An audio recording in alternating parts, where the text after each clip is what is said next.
Folks, Black Star Network is here. Hold no punches. I'm real revolutionary right now. Support this man, Black media. He makes sure that our stories are told. Thank you for being the voice of Black America, Roland. Stay black. I love y'all. All momentum we have now, we have to keep this going. The video looks phenomenal. See, there's a difference between Black Star Network and Black-owned media and something like CNN. You can't be Black-owned media and be scared. It's time to be smart. Bring your eyeballs home. You dig?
It's Wednesday, July 3rd, 2024. I'm Dr. Omekongo Dibinga, sitting in for Roland Martin, who's in Ethiopia. Here's what's coming up on Roland Martin Unfiltered, streaming live on the Black Star Network. Federal judges ordered the Mississippi Legislature to create more black districts. We'll talk to one of the attorneys involved about this case and how it will impact November's ballot. President Joe Biden is under pressure to withdraw from the election. We'll discuss how the Allegheny County, Pennsylvania Democratic Black Caucus is launching the Brothas For Biden campaign to help keep Biden in the White House. A Louisiana family says they were wrongfully targeted by police who were looking for a suspect at the wrong address. Bodycam videos and 2 fatal police-involved shootings of young men have been released. We'll show you what happened in both instances. The Atlanta City Council votes to settle a lawsuit with 2 college students who were tased and pulled from their vehicle during the protests after George Floyd's death. In our Tech Talk segment, Fanbase founder Isaac Hayes III will discuss reaching $1.6 million during his last raise. It's time to bring the funk on Roland Martin Unfiltered, streaming live on the Black Star Network. Let's go. He's got it. Whatever the miss, he's on it. Whatever it is, he's got the scoop, the fact, the find. And when it breaks, he's right on time and it's rolling. Best believe he's knowing. Putting it down from sports to news to politics. With entertainment just for kicks, he's rolling. It's on go, roll, roll, y'all. It's Roland Martin, yeah. Rolling with Roland now.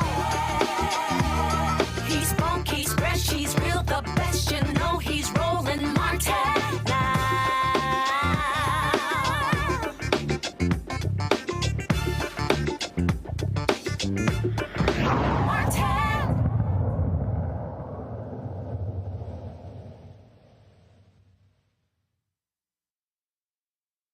Judges ordered Mississippi to redraw some of its legislative districts, saying the current ones dilute the power of black voters in the 3 parts of the state. The judges found that the districts drawn by the state legislature in 2022 diluted black voting strength. Legislative redistricting occurs every 10 years after the federal census. Jennifer Nwachukwu, senior counsel of the Voting Rights Project with the Lawyers Committee for Civil Rights under Law, joins us to discuss the victory. Jennifer, thank you for joining us tonight. Thank you so much for having me. First of all, I wanted to make sure I pronounce your last name properly. Wachuku, yes. Awesome, awesome, awesome.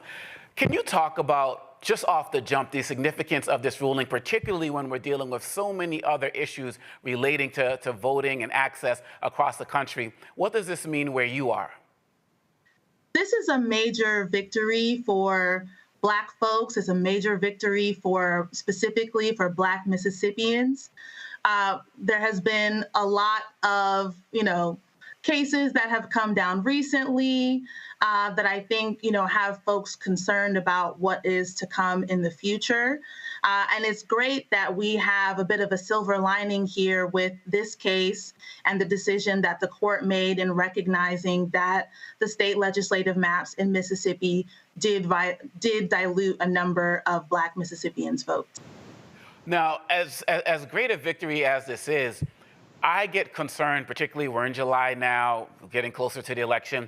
I get very concerned with how so many of these other states and districts, when they have had to deal with issues like this, they slow walk these particular situations or just decide to outright ignore it. Are there concerns about that, or are there particular measures that are in place that can actually make this happen in real time? Well, in this instance, we engaged in litigation to be able to enforce the mechanisms and requirements of the Voting Rights Act and the U.S. Constitution. And as a result of not only the litigation, but particularly our plaintiffs and witnesses who participated in this litigation, now the Mississippi Legislature will have to go through the process of redrawing its districts. The court has indicated that it's the desire of the court to have newly redrawn districts and legislators in place for the 2025 legislative session that will begin early next year. We still have to iron out what that timeline will be, but it is our hope that we will be able to get the ball rolling on the different legislative processes, have the public involved and engaged when those processes become available to the public, so that the legislature will, in fact, put in place fair maps for Black Mississippians. And so this is something that will not have an impact in the current election, but will start to go into effect in 2025?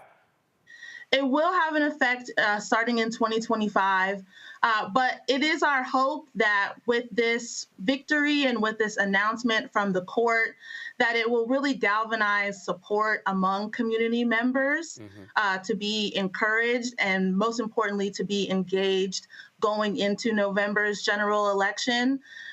We understand that presidential elections are very important, and that kind of momentum does often translate into future election cycles where folks will continue their engagement. So we're hoping that this win and the public's participation and involvement in future legislative redistricting processes around this case will encourage folks to participate in the future. It seems like across the country, we've just had so many losses. And to have this win, could you just talk about the work that you all had to do on the ground, the convincing, what strategies did you undertake that you feel could also be useful for folks around the country? Because this is something that is going to continue to come up. Well, we had a really great group of plaintiffs in our case. We represented the Mississippi State Conference of the NAACP and over a dozen individual voters. And the individual voters in particular, all of them are civically engaged in their respective communities. These are folks who are members of their local NAACP chapters. Some have even run for office locally and within the Mississippi State Legislature. So we have folks that are engaged. We know that there are more folks who are also engaged and are very concerned about what's happening in their local communities and what's happening in their state. And this lawsuit really came about from the people. After COVID, the process for going through redistricting was delayed a bit because of the pandemic. And there were public hearings and opportunities for people to be able to vocalize what their concerns were going into the 2022 redistricting process and cycle. And we talked to people who were engaged in that process, who had concerns about the process, who had concerns and reservations about how these districts were drawn as a result of the 2020 census and the process that the state legislature engaged in. And I think ultimately, as a lawyer, it is our job to put forth the best case that we can, but we cannot do that without the public support. We can't do that without public involvement and participation. And this case really is a testament to not just our clients, but the strength of Black Mississippians and their desire to really have an integral role in what comes out of their state legislature.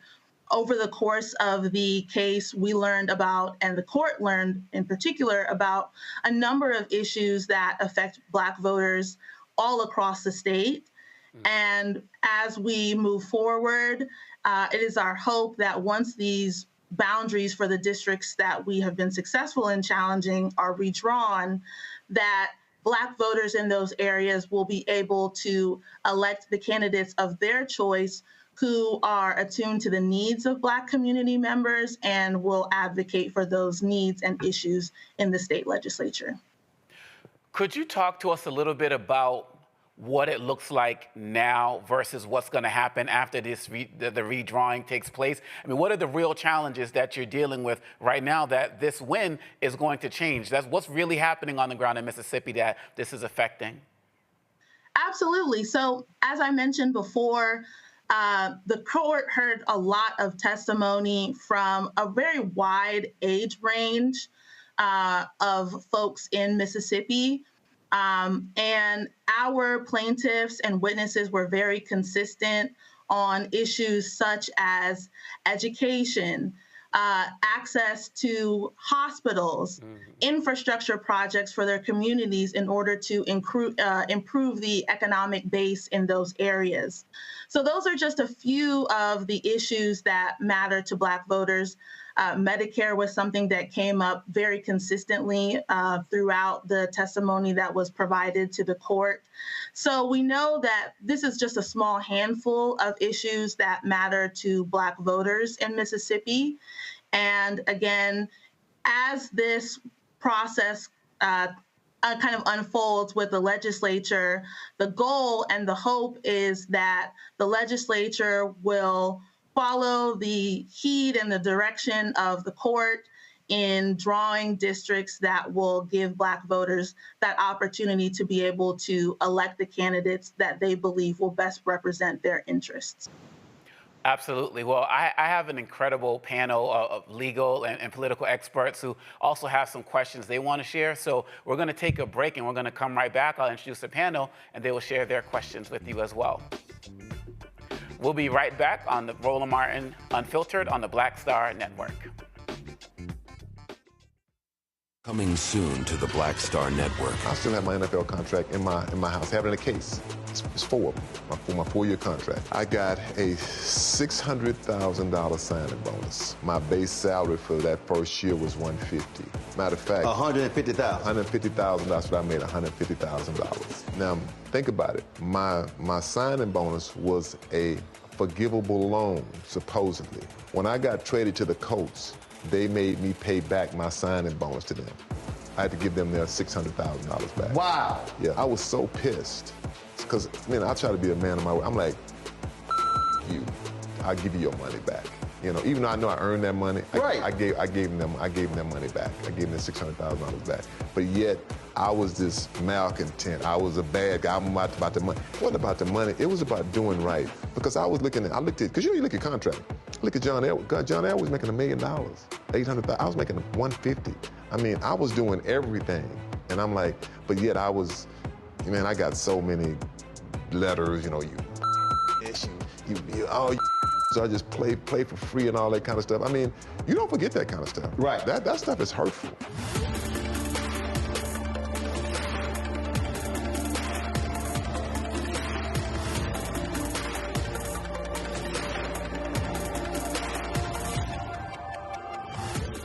What's up? Geek Tony in the place to be. Got Kicked Out Your Mama's University, creator and executive producer of Fat Tuesdays, an air hip-hop comedy. But right now, I'm rolling with Roland Martin, unfiltered, uncut, unplugged, and undamn believable. You hear me?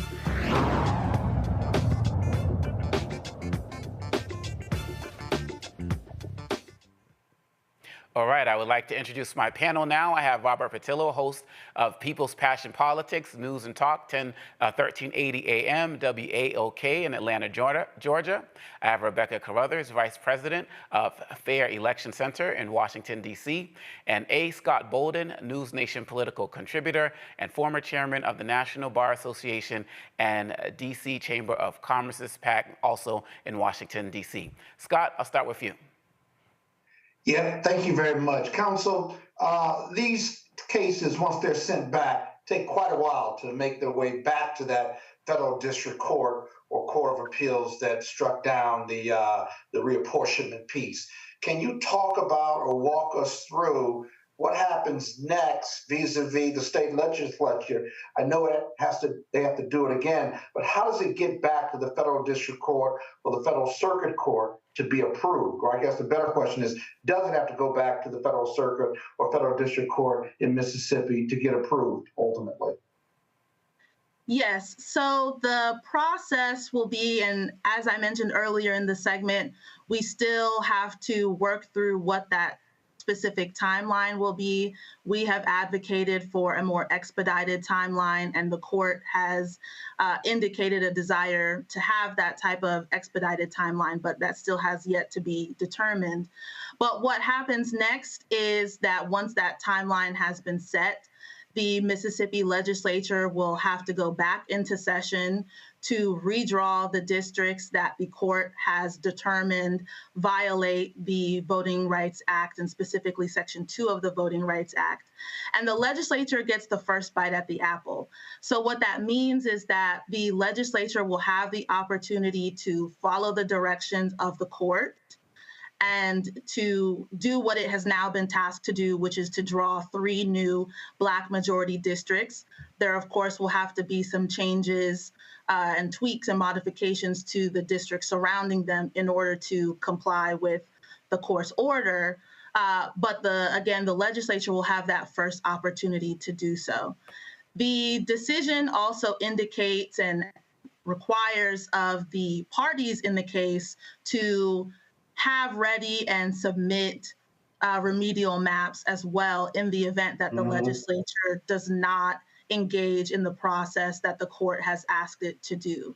So we will be positioned and ready to engage in that kind of advocacy should the legislature not follow the directive of the court.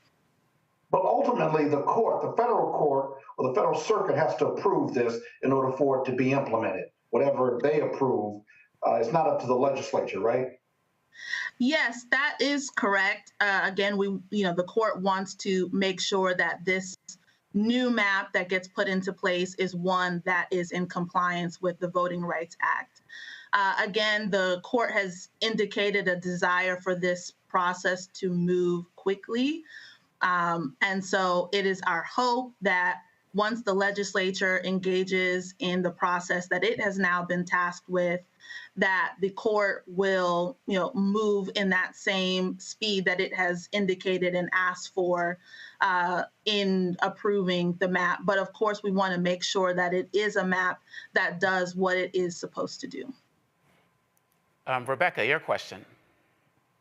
Thank you so much for being here, Jennifer. A few months ago, I had a chance to talk to Charles Taylor over at Mississippi NAACP. We were talking about some of the larger shenanigans that the Mississippi Legislature has been up to this past session, especially in its anti-Blackness, such as the white zone in downtown Jackson, having a separate judiciary, having separate policing in that area. So I do not wait with bated breath thinking that the Mississippi Legislature is all of a sudden going to do right by Black folks in Mississippi. They've proven that they will not, won't, and will not, right?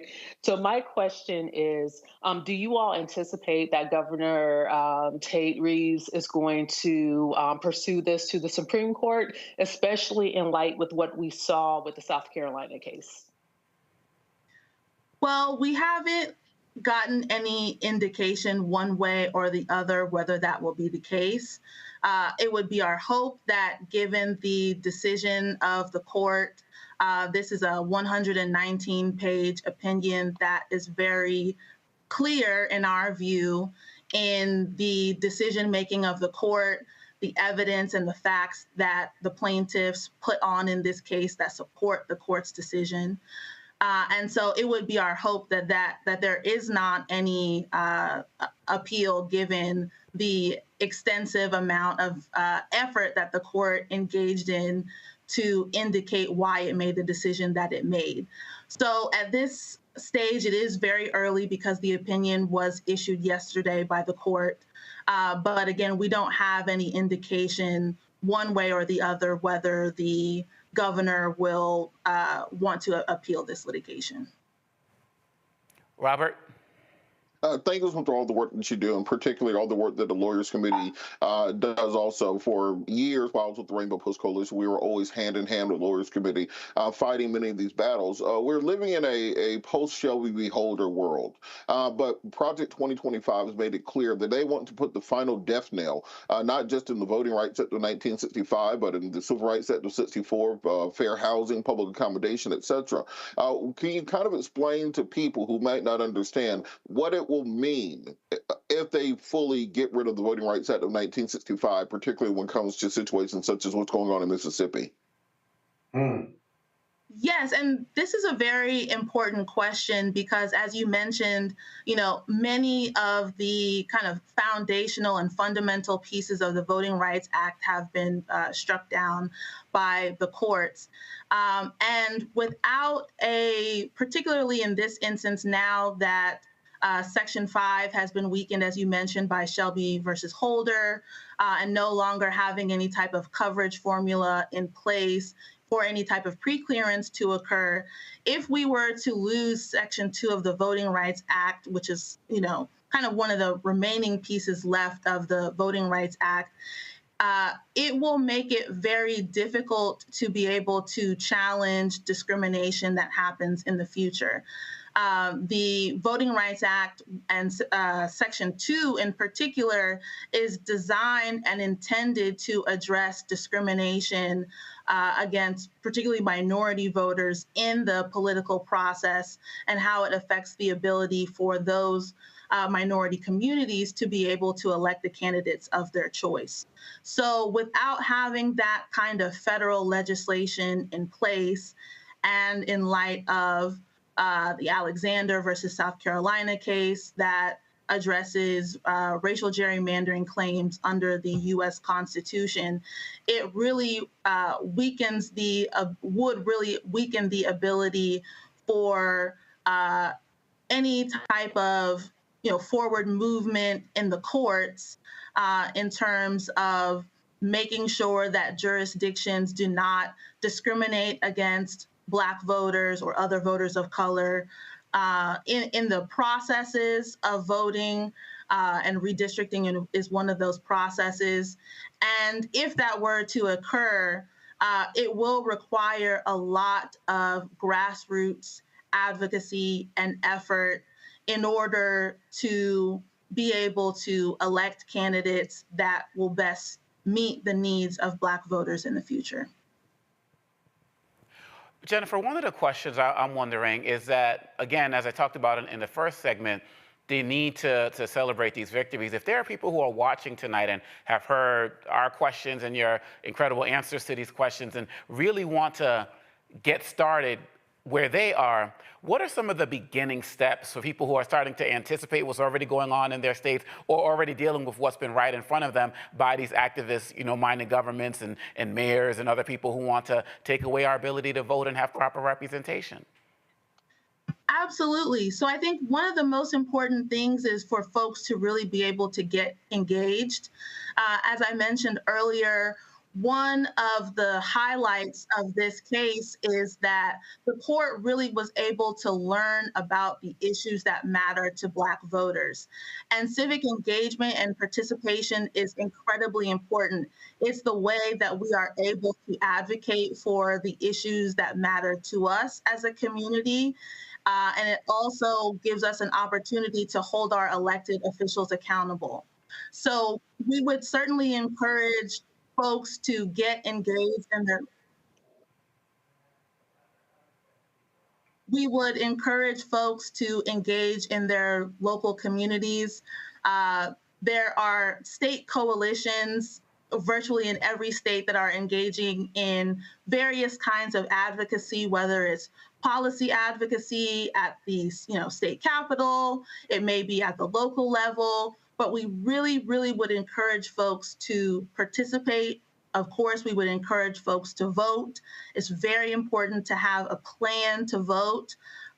In Mississippi, there is a growing issue around voter registration.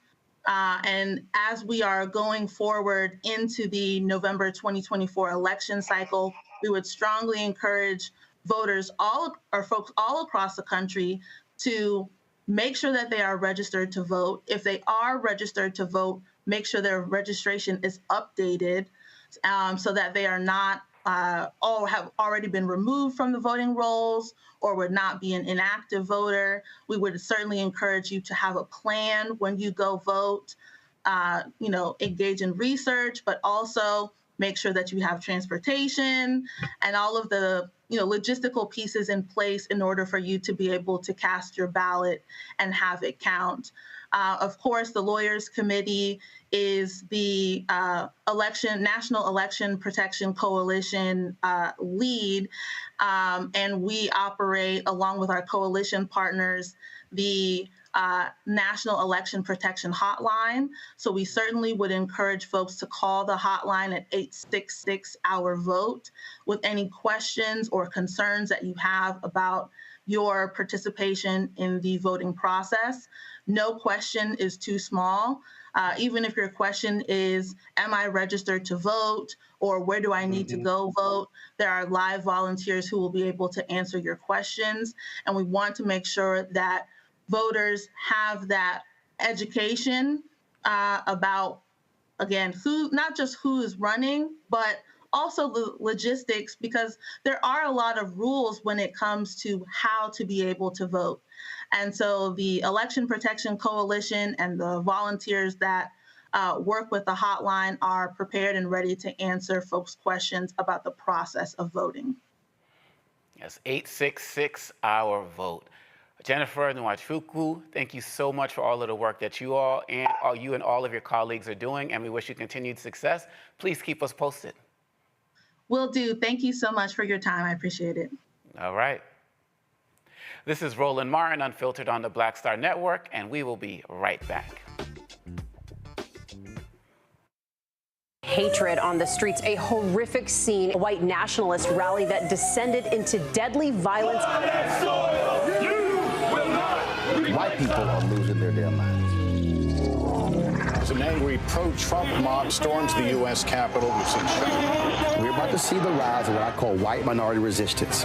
We have seen white folks in this country who simply cannot tolerate black folks voting. I think what we're seeing is the inevitable result of violent denial. This is part of American history. Every time that people of color have made progress, whether real or symbolic, there has been what Carol Anderson at Emory University calls white rage as a backlash. This is the rise of the Proud Boys and the Boogaloo Boys. America, there's going to be more of this. Here's all the Proud Boys, guys. This country is getting increasingly racist in its behaviors and its attitudes because of the fear of white people. The fear that they're taking our jobs, they're taking our resources, they're taking our women. This is white fear.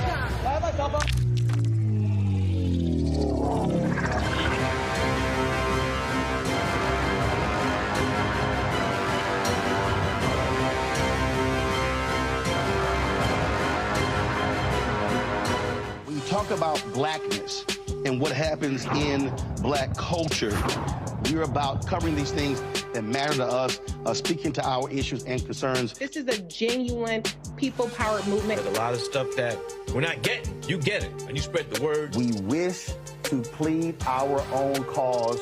Too long have others spoken for us. We cannot tell our own story if we can't pay for it. This is about covering us. Invest in black-owned media. Your dollars matter. We don't have to keep asking them to cover our stuff. So please support us in what we do, folks.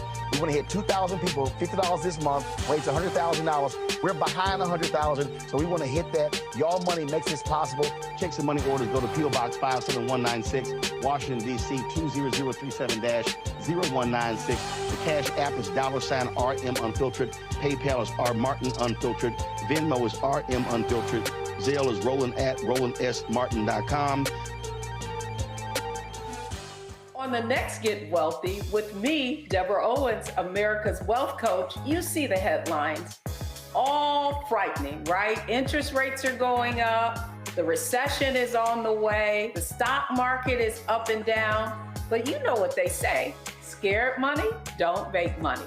That's why I'm excited on our next Get Wealthy to have a conversation with someone who has written a new book, Fearless Finances, and she's going to share exactly what you need to do to secure your bag regardless of the ups and downs of the economy or the stock market. Oftentimes you can start with as little as $5. That's right here, only on Get Wealthy on Black Star Network. Next on the Black Table with me, Greg Carr. Dr. Gerald Horne, a man regarded by many as the most important historian of our time. He provides us a history lesson I'm betting you've never heard before.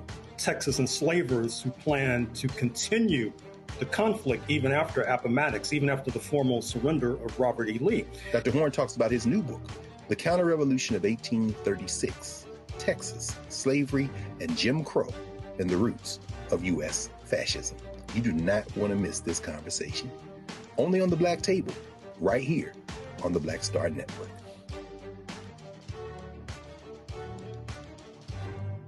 On a next, A Balanced Life, it takes a village to raise a child, and truer words have never been spoken. If you're raising a child, you know that it's a blessed challenge like no other. Even more so if your child has a disability. We'll talk to parents and our expert panelists about the best way forward for your child to help you maintain your own sanity. On a next, A Balanced Life with Dr. Jackie on Black Star Network.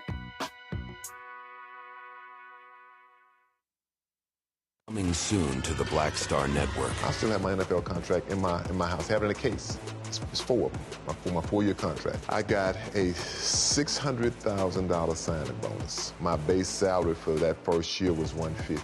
Matter of fact, $150,000. $150,000. That's what I made, $150,000. Now think about it. My signing bonus was a forgivable loan, supposedly. When I got traded to the Colts, they made me pay back my signing bonus to them. I had to give them their $600,000 back. Wow. Yeah, I was so pissed. Because, I try to be a man of my word. I'm like, you, I'll give you your money back.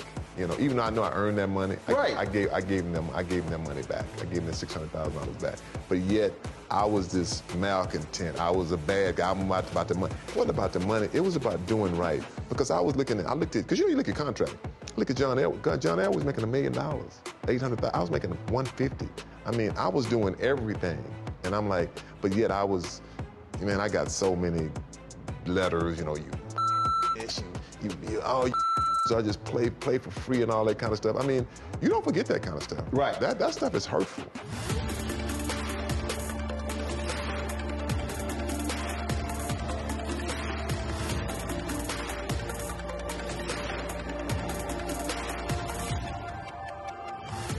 Hey, what's up, y'all? I'm Devon Franklin. It is always a pleasure to be in the house. You are watching Roland Martin Unfiltered. Stay right here.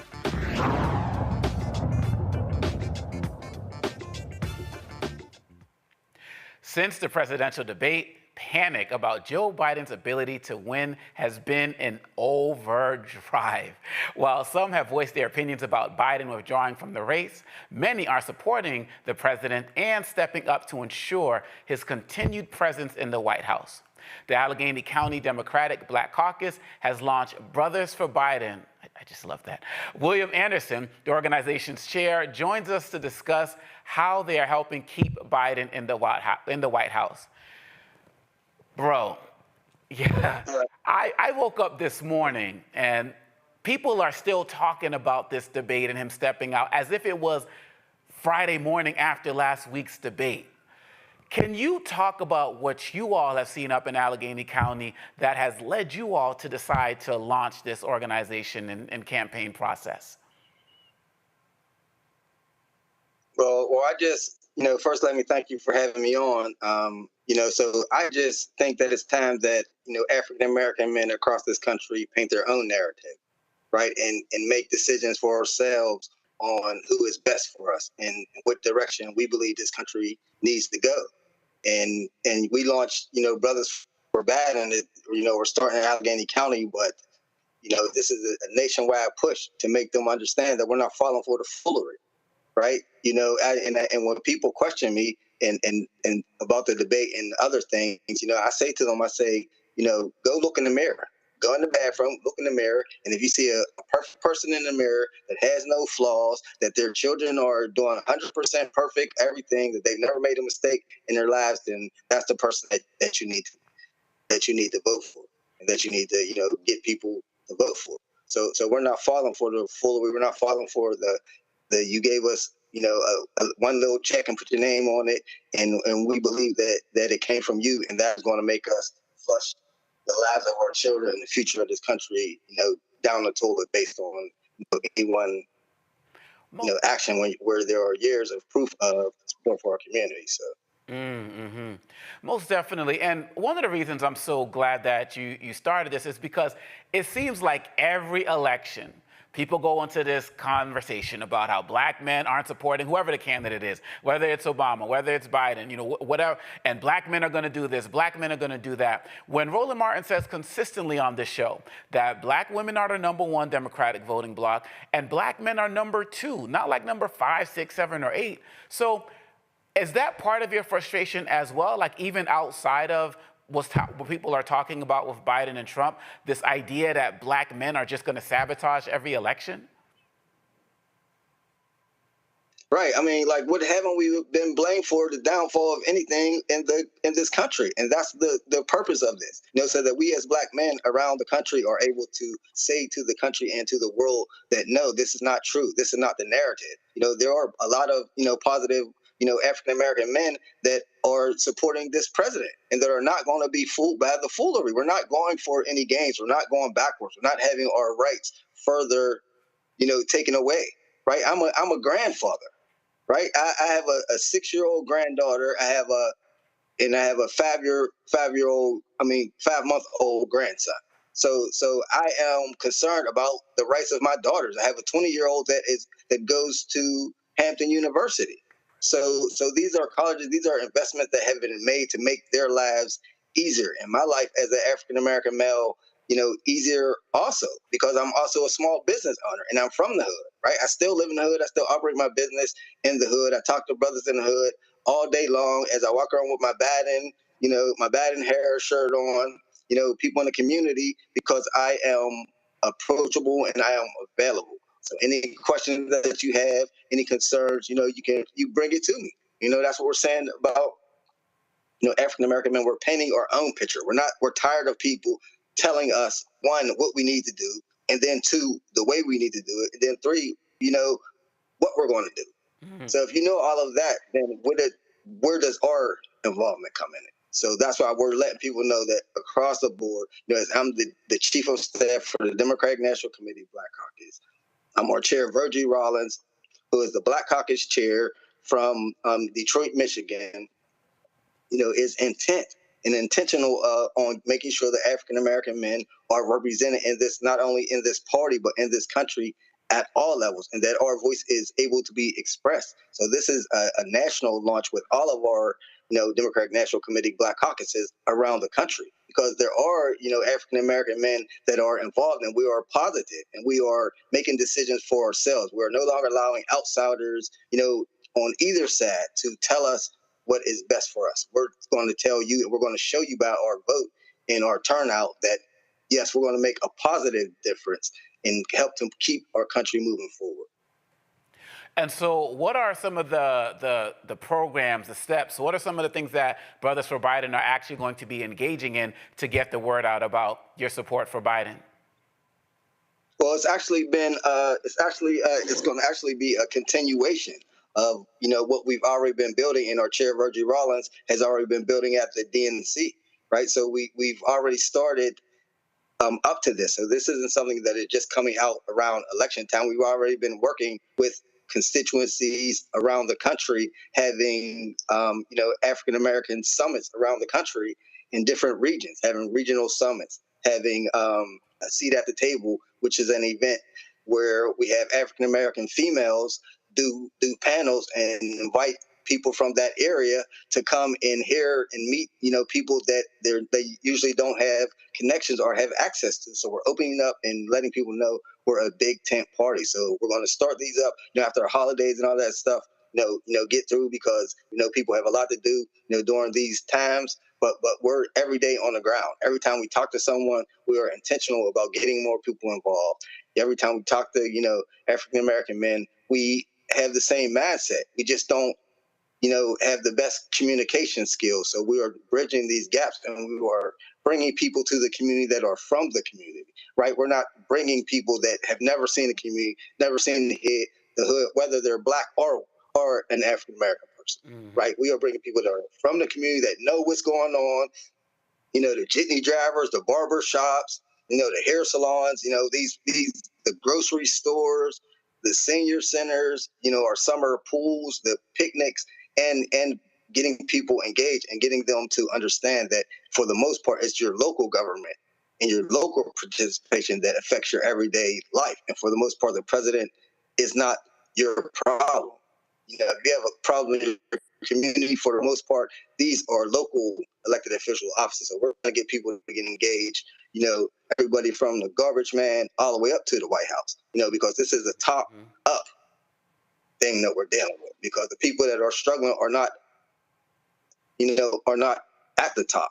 So we cannot listen to those people and let them decide the future for us and our kids. This is a decision that is up to us, and history will tell who stood on the sidelines and who had, second thoughts. And like I told, one of my brothers I was talking to earlier, that, we don't betray our friends, right? We don't, because a lot of people a month ago were in line for 4 hours to get into a Juneteenth celebration at the White House and patting the president on his back and taking pictures with him and stuff like that. So these type of people, I say, in my opinion, although we would like their vote and we like their support like that, but we need people that are steady, fast, and support and want to, bring back and save this country and help us move forward. We're not where we're at, right? We're far from where we need to be in the things that this country owes to us as African Americans, but we're not going to get it unless we have a united front and know what we want and put our demands on the table, right? Early and often, as my grandmother always said. Most definitely. Well, Mr. Anderson, thank you so much. Wishing you continued success with that. This is William Anderson, Chair of Brothas For Biden. Wishing you continued success and look forward to hearing more about what you're going to be doing going into this election. You all have my number, and tell Roland it was nice to see him. And they can reach us at Allegheny County DBC.org. So you can go to our website, or you can reach out to me directly at 412-628 4199. Of course, you can go to joebaden.com, or you can go to you can go to iwillvote.com and get any information from the DNC. And we invite you all to come to Chicago, as we have a lot of great things for the Black Caucus plan, for our people around the country, everybody from Florida to Texas to Georgia to Pennsylvania we're all going to be there. So everybody come out and have a good time, because we have the most, viewed events in 2020. And as I said, our chair, Virgie Rawlins is doing an excellent job as, she was a former Black Panther. So, All right. I'll leave it there. We have fighters that's fighting for us. And I appreciate you all and thank you. And everybody, like I said, if somebody gives up on you, just question their own, friendship and loyalty to you from the beginning. Yes, sir. Because they're looking for a reason. Thank you so much. We'll be checking out the work. You take care. All right, thank you. All right. Roland Martin Unfiltered will be right back here on the Black Star Network. All right, thank you. You too. On the next Get Wealthy with me, Deborah Owens, America's Wealth Coach, you see the headlines. All frightening, right? Interest rates are going up. The recession is on the way. The stock market is up and down. But you know what they say, scared money don't make money. That's why I'm excited on our next Get Wealthy to have a conversation with someone who has written a new book, Fearless Finances, and she's going to share exactly what you need to do to secure your bag regardless of the ups and downs of the economy or the stock market. Oftentimes you can start with as little as $5. That's right here, only on Get Wealthy on Black Star Network. Next on the Black Table with me, Greg Carr. Dr. Gerald Horne, a man regarded by many as the most important historian of our time. He provides us a history lesson I'm betting you've never heard before. Texas enslavers who planned to continue the conflict even after Appomattox, even after the formal surrender of Robert E. Lee. Dr. Horne talks about his new book, The Counter-Revolution of 1836, Texas, Slavery, and Jim Crow, and the Roots of U.S. Fascism. You do not want to miss this conversation. Only on the Black Table, right here on the Black Star Network.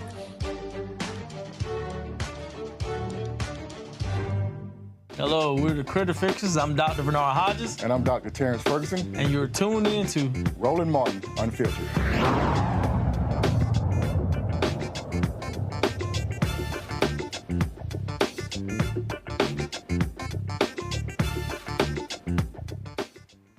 And we are back on Roland Martin Unfiltered on the Black Star Network. I want to hop over to the panel. Yo, a brother's struggling now, just dealing with so much of this nonsense. Rebecca, I want to start with you. As the political strategist, as somebody who's been doing this forever, my philosophy when I look at Democratic strategists is that, or strategists in general, is that people are supposed to keep things in-house. The whole thing about not airing your dirty laundry and the like. Republicans, I see, fall in line. Democrats got to fall in love. But they keep all of their issues behind closed doors. What am I missing in what I'm seeing right now with all of these Democrats putting all of the business out on Front Street, even still almost a week after the debate? Did you watch the live in studio coverage when we reacted? I did. That's why I came to you. That's why I'm coming to you. Y'all were lit. So here's the thing. The debate performance was bad.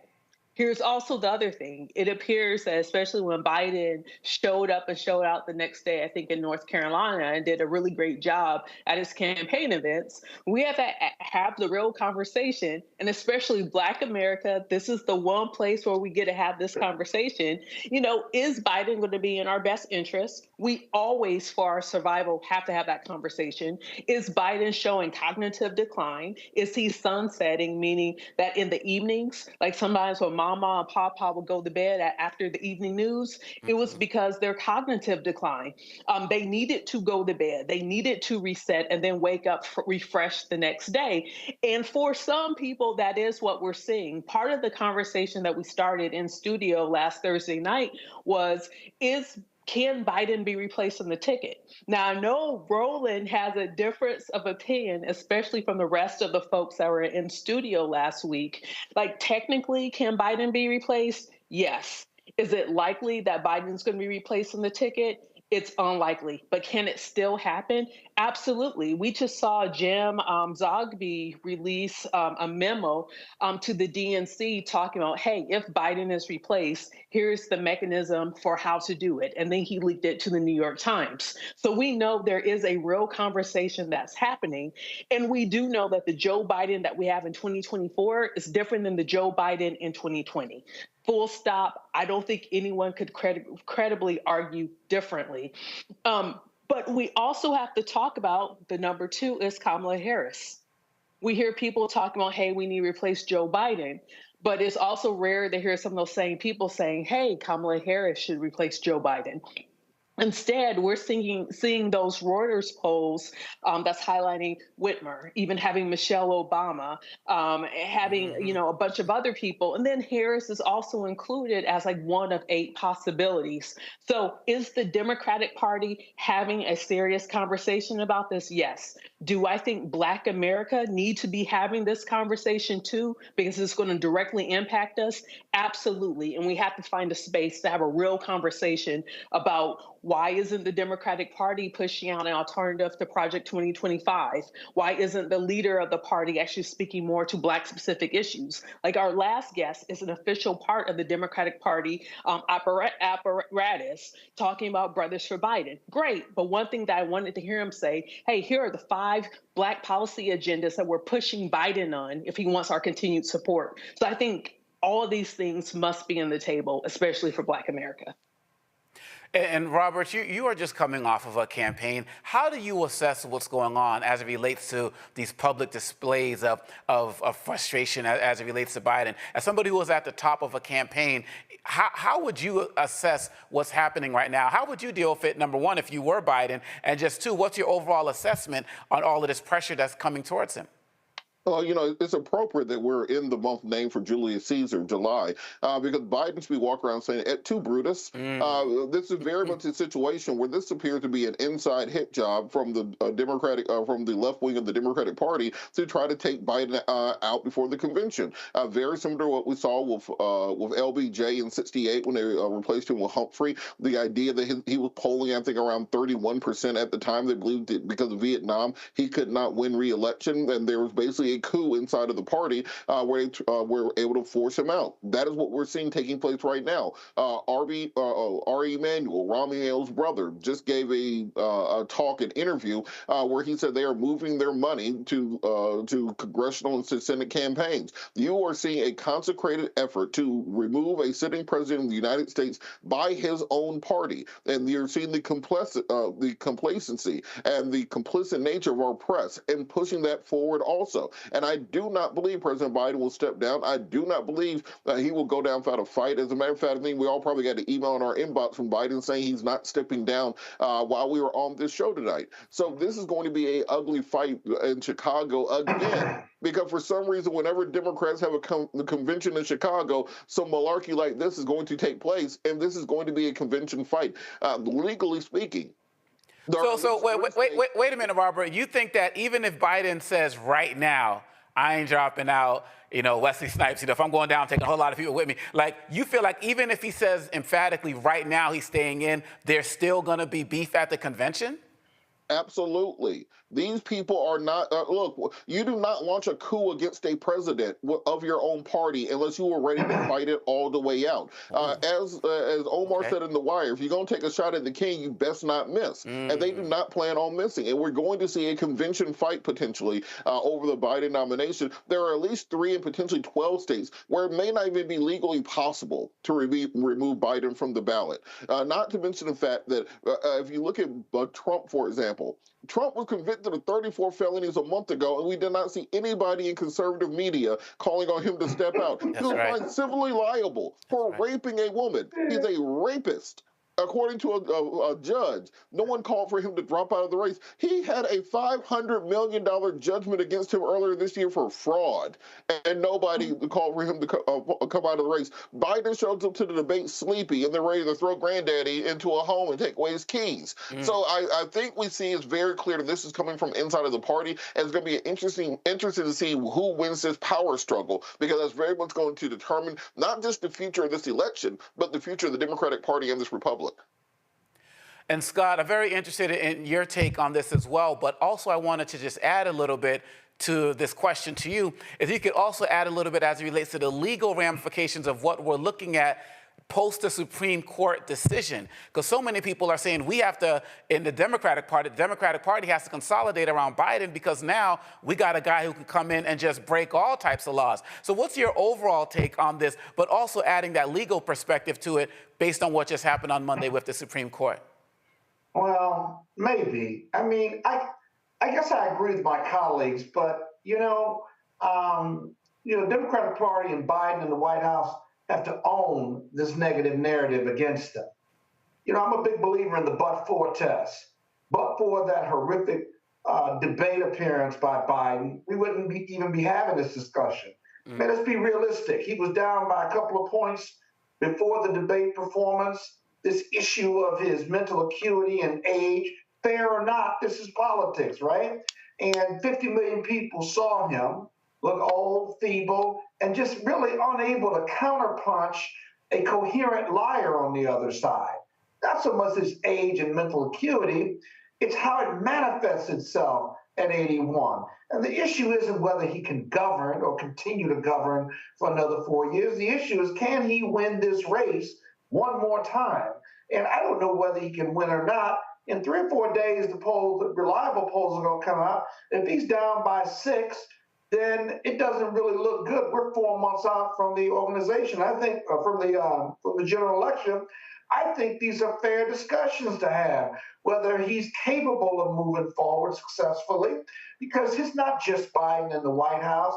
It's down ballot, it's state races, and you're talking about a critical presidential race election year because of the Supreme Court decision. The Supreme Court decision wouldn't be so bad if it wasn't that Donald Trump, who has pledged retribution, who has pledged to prosecute his enemies, who attacked our democracy when he lost in 2020, and he's got a real shot at returning to the White House, that Supreme Court decision wouldn't be so threatening to Democrats, except that. Because really, we know no matter, official acts are official acts, can't be criminally prosecuted for that. Personal acts can't be, you can certainly be prosecuted for that, whether you're in the White House or not. That bucket, that middle bucket, whereby you've got to do a fact-finding hearing, and you can put an overlay of a official act on asking a DOJ or DOD official to commit a crime, and you can't be prosecuted for that. That's going to be long litigated and long debated. That's scary when you put Donald Trump in that mix, who is a convicted felon, who has been found liable for sexual abuse and has been found liable for financial fraud. And so the future of this country, the future of democracy is really at stake. And so it's fair to have this discussion about Biden and whether he can continue because of he brought this on himself. But more importantly, let me tell you what he brought on himself. By moving so slowly, they never got ahead of this negative story. They have moved so slow that now it's drip, drip, drip. Now you've got Democrats saying he should withdraw. You have Democrats saying he can't win. And the world is watching, not just Democrats and Americans, but the world is watching. And now he's doing his outreach and what have you. It may be too little too late because the story is going to dictate whether he stays or goes. And all they had to do is this, and I'll end on this point. You want Biden to overcome that bad performance? You want to say it's just a bad performance? Okay, then get him out there. Let him do a press conference, one-on-one interviews. Let him go on Fox News, quite frankly, and let him freestyle, as the young people say. And then that would overcome that bad performance. If you don't do that, and they haven't done that yet, and we're 5-6 days later, then you're hiding. And if you're hiding, we got a big problem because now you're lying to the American people. So listen, Biden's got to take responsibility not only for his poor performance, but how he's handled it afterwards. These are our realities, and the risks are too great. So I not only think it's a fair discussion to have about whether he stays on the ticket or not, but really a fair discussion as to who else can take his place if he steps down or if he is healthy enough or unhealthy in regard to taking on this enormous task of defeating Donald Trump. Because he was losing before the debate. Now 50 million people saw his age and mental issues on front and center. Right. It's a huge problem that you can't ignore. No, I hear you. And I think that everybody should go back and watch the Roland Martin post-debate conversation because it definitely was lit. And a lot of things that were brought up there are still being talked about today and maybe talked about a week from now. Who knows? With me, or was I on point with Roland or no? He didn't go that far as I did. Got to go check it out. So look, Robert, I know you have to leave. I want to thank you for being with us tonight. And we are going to be back with a little bit more of this. Please, you're watching the Roland Martin Unfiltered on the Black Star Network. We'll be right back.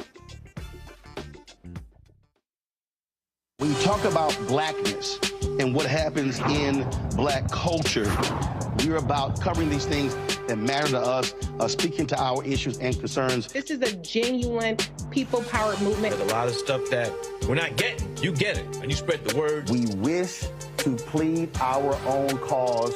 Too long have others spoken for us. We cannot tell our own story if we can't pay for it. This is about covering us. Invest in black-owned media. Your dollars matter.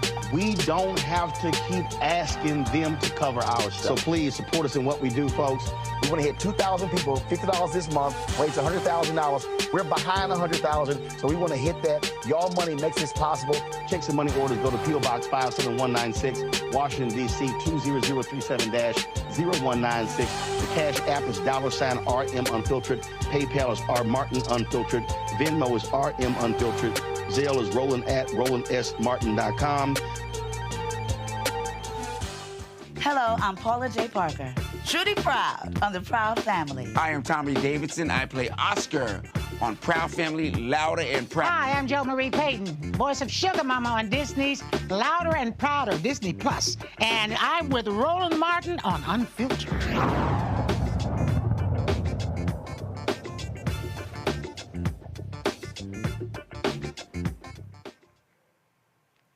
A Black Louisiana family says they were wrongfully detained by cops looking for a suspect.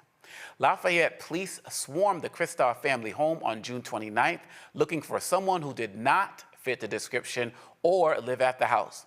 According to their attorney, Darrell Washington, the officers refused to answer questions and placed handcuffs on the father and his daughter. He also said his clients were threatened with a canine dog. They were eventually released after the officers discovered who they were looking for was not in the home. Washington says his clients plan to sue the Lafayette Police Department, and Darrell is joining us right now. Thank you so much for joining us tonight with this terrible story. First question I have, can you just update us on how the family is doing?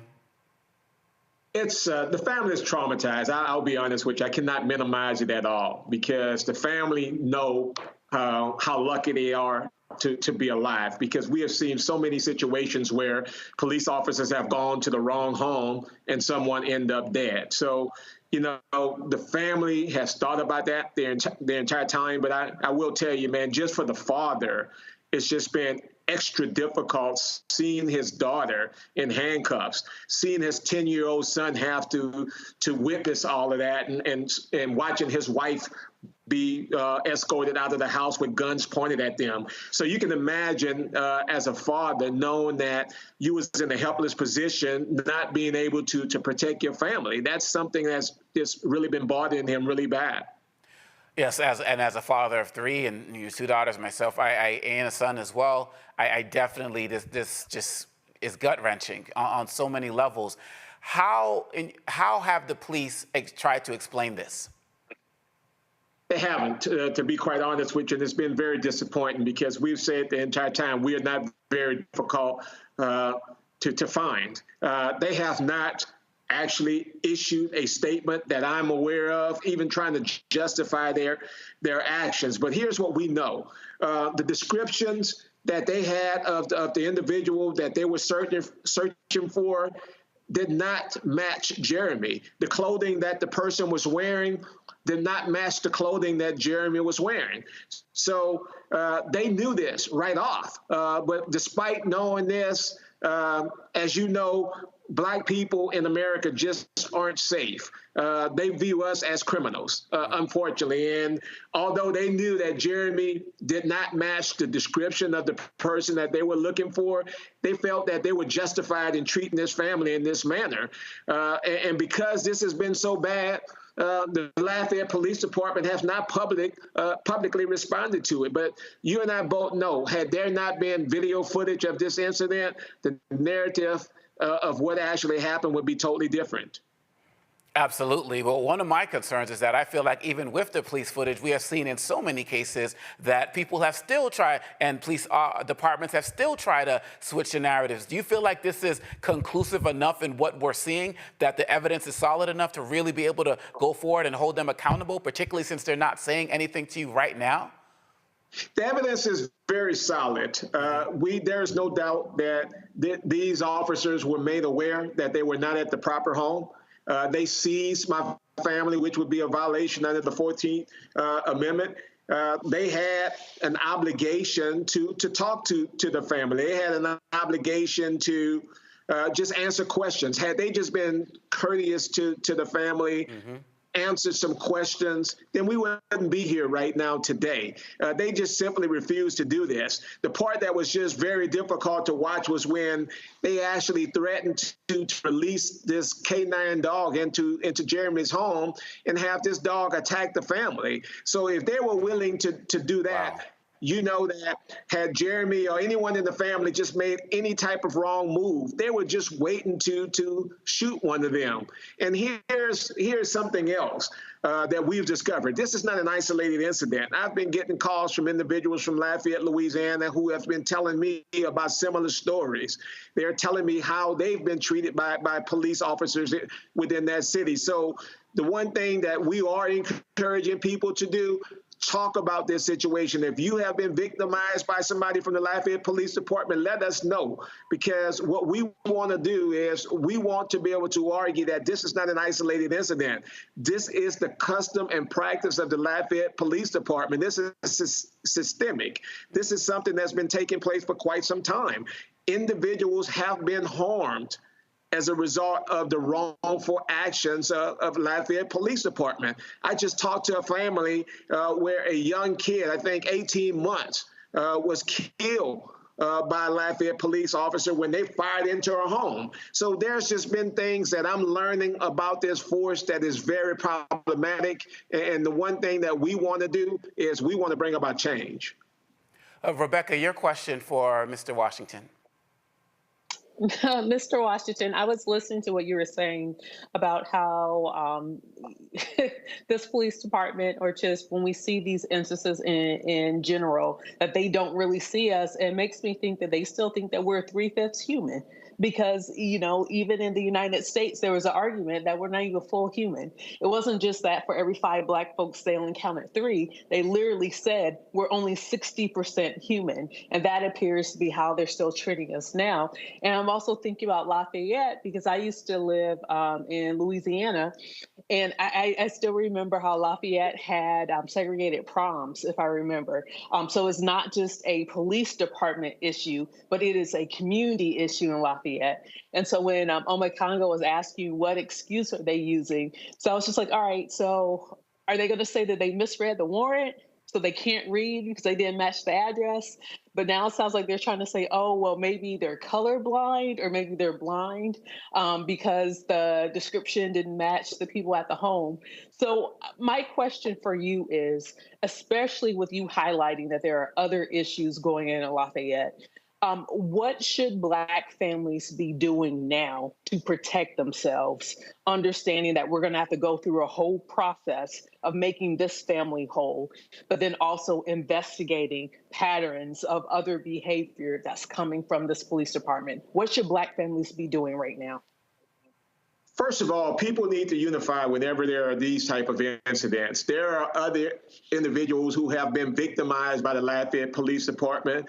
It's very important that they come forward, because these police officers and departments are accustomed to mishandling people, mistreating people, and saying, oops, I made a mistake, and it's all over again. People don't do anything about it because they don't think nothing could be done about it. It's just the total opposite. We need people to report these incidents. We need people to come forward.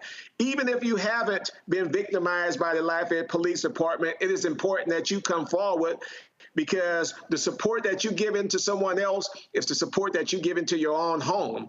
I know you guys had a very good discussion about the election. And, you know, I also always want to bring the election into the type of work we do as civil rights attorneys. I want people to know the seriousness of this. If we allow Donald Trump to get elected as president, civil rights are going to be in total jeopardy. I will tell you, some of these judges, federal judges who have been appointed by Donald Trump, when we go into their courts, when we're dealing with any type of officer-involved incident, it is extra tough, because a lot of these judges are pushing the agenda of Donald Trump. They understand and they realize that if they do the things that he wants them to do, the things that are exciting to him, then it makes it so much easier for them to move up in their career. So people don't understand, we only talking about one aspect of the election. But we have to know that we cannot allow this guy to make these judicial appointments, because this is going to have an everlasting impact on our communities. And we cannot allow police officers to know that they're going to be automatically receiving qualified immunity no matter how they treat people. We don't want this to happen. This is dangerous. Scott, your question. Yeah. Hey, Counsel. Good evening. Thank you for being here. I may have missed it, but what's the police department as to why they chose this particular family? That is, in the video, you can see they've got some shotguns and they're walking towards the house. They've got a police dog. So they're certainly looking for somebody who they believe to be very dangerous, right? So what is their narrative as to why they chose this family? And secondly, are you going to wait to file the civil lawsuit while this investigation goes on? Or are you going to file it sooner than later? Scott, we look in great question, Scott. One of the things, and as you know, when we're dealing with these cases, in order to survive Monell, you know, we have to be able to have the facts to show that this is not really an isolated incident. So one of the things I want to be able to do is I want to be able to get as many other prior incidents as possible, so that I can show that there's a training issue within the Lafayette Police Department that makes it much easier for me to survive that 12B6 motion to dismiss. So although, you know, people get pretty anxious about getting these lawsuits filed, I understand when we're dealing in federal court, especially in Louisiana, we have to make sure that we have enough of facts, enough of support in these complaints where they're not coming back and saying it's just conclusory. As to your very first question, they have not been able to give any justification as to why they made the decision to stop at this house and harass this particular family. Because one thing I can tell you, from the clothing, from the description of the individual that they was looking for, nobody at that home matched that description. But these officers, as you know, we deal with this all the time when you talk about pretextual stops. They use any type of incident, any type of opportunity that they can get to deal or harass Black people with the hopes that they're going to find something. And that's what we had right now. They knew they were at the wrong place. They knew that Jeremy and his family did not match the description. And look at what is so disgusting about this whole situation. They were looking or allegedly for a Black male. So what was the purpose of putting Jeremy's daughter in handcuffs? Clearly, she didn't match the description of the Black male that they were looking for. And you know, that's a really bad fact for the police, in my opinion. Because let me tell you something. That was to emasculate her father. That's right. That was to emasculate her father, and the psychological damage to that young girl at her age, whatever age she was, being in handcuffs, watching her dad be in handcuffs at their home, right? Not only violated in my opinion, the Fourth Amendment and the 14th Amendment, but also the psychological damage of emasculating that Black man in his home in front of his family.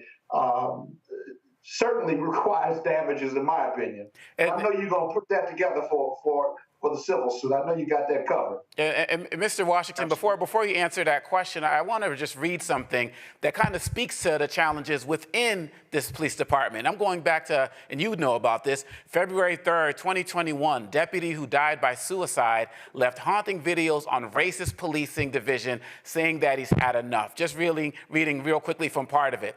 Before Deputy Clyde Kerr III took his own life Monday outside the Lafayette Parish Sheriff's Office, he left haunting final words in a series of social media videos. Kerr, a father and military veteran, was 43 years old. And he talked about so many issues from police brutality against black people that you just talked about, mental health needs, children's exposure to murder, violence, and other negative traumatic influences. So we're talking about this outside issue that the civilians are dealing with. And this brother who took his own life in 2021 documented on video the internal issues as it relates to being a black man in that department. Yes, and I remember that. I remember that story so vividly. I mean, this brother got on and he explained the things. He even explained the problems that black police officers have within these departments. And you know, people try to say, well, this guy had mental issues or whatever. This guy let everyone know that there are problems in Lafayette Parish, and people ignored it. But you know, luckily in this case here, the family lived to tell their story. Luckily, the father was smart enough to take his camera out and record what was going on, because you and I both know that had there not been any type of video footage, had they known that this family was not protecting themselves, the narrative would be totally different today.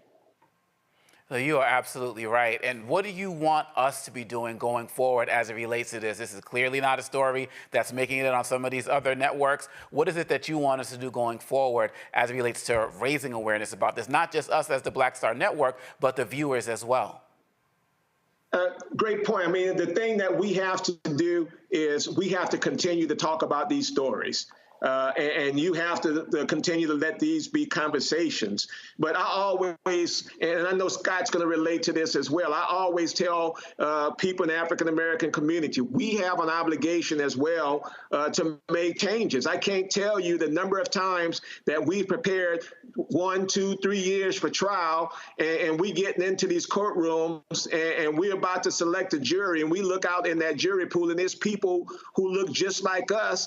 And when they go through voir dire, they allow these attorneys to get them to eliminate themselves from serving on juries. We need to be able to serve on these juries. We need diverse juries in order to make a change, because oftentimes we go in cities like Lafayette and these other areas where individuals are pro-police. So it's important when we are able to get past summary judgment and get these cases to trial that the community also take care of their obligation, and that one of their main obligations is serving on these juries. I really appreciate you ending on that, because one of the main challenges to fixing this system is our civic engagement as well. And so you're charged to that. You're charged to people within the community to speak up. Like you said, even if they're not dealing with a particular case, things that they're witnessing, we have to be able to continue to speak up as well as getting engaged as well. Mr. Washington, please, first of all, give our best to the family, and please keep us informed anytime you have some news information about this, so we can make sure that the Black Star Network family knows about this as well. Thank you so much for coming on tonight. No, thank all you guys for this discussion, man. It's been very good. And, I always enjoy listening to you guys discuss the issue. So thank y'all very much. Thank you. You take care. All right, take care. You're watching Roland Martin Unfiltered on the Black Star Network, and we will be right back. Fanbase is pioneering a new era of social media for the creator economy. This next generation social media app with over 600,000 users is raising $17 million, and now is your chance to invest. For details on how to invest, visit startengine.com/fanbase or scan the QR code. Another way we're giving you the freedom to be you without limits. On the next Get Wealthy with me, Deborah Owens, America's Wealth Coach, you see the headlines. All frightening, right? Interest rates are going up. The recession is on the way. The stock market is up and down. But you know what they say. Scared money? Don't make money. That's why I'm excited on our next Get Wealthy to have a conversation with someone who has written a new book, Fearless Finances, and she's going to share exactly what you need to do to secure your bag regardless of the ups and downs of the economy or the stock market. Oftentimes you can start with as little as $5. That's right here, only on Get Wealthy on Black Star Network. Hey, what's up? It's Sammy Roman. Hey, it's John Murray, the executive producer of the new Sherry Shepherd Talk Show. It's me, Sherry Shepherd, and you know what you're watching, Roland Martin Unfiltered.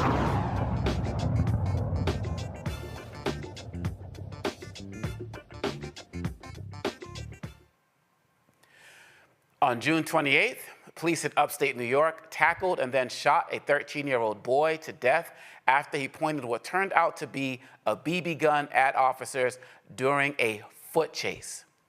Utica officials released body camera footage of the incident that led to Nyamwe's death. Nya and another 13-year-old boy were stopped because they matched descriptions of robbery suspects. The video you are about to see is disturbing and may be triggering.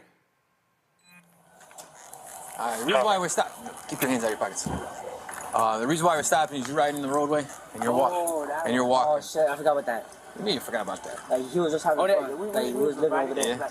Can I just pat you down and make sure you got no weapons on you? I'm running. He's down. He's racing for his life.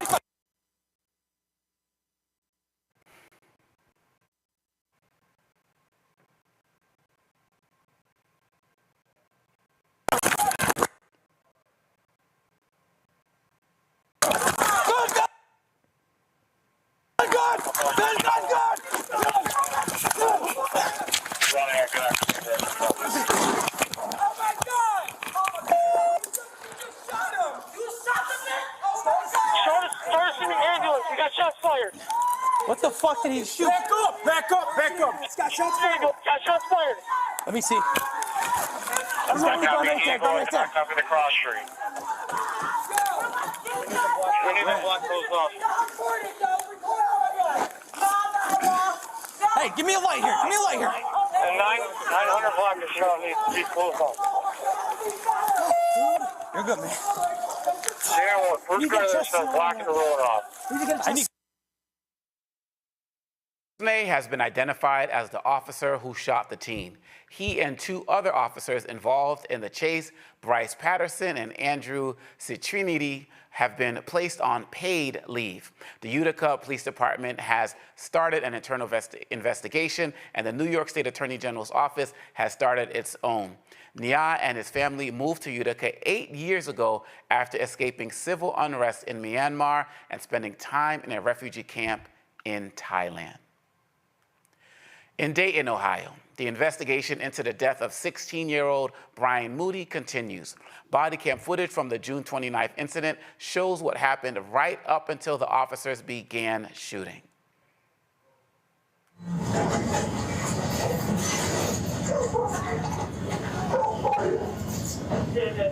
Come here, talk to me real quick. That's fair. All right, come here, talk to me.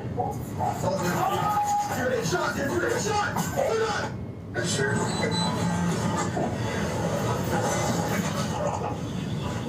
How we done?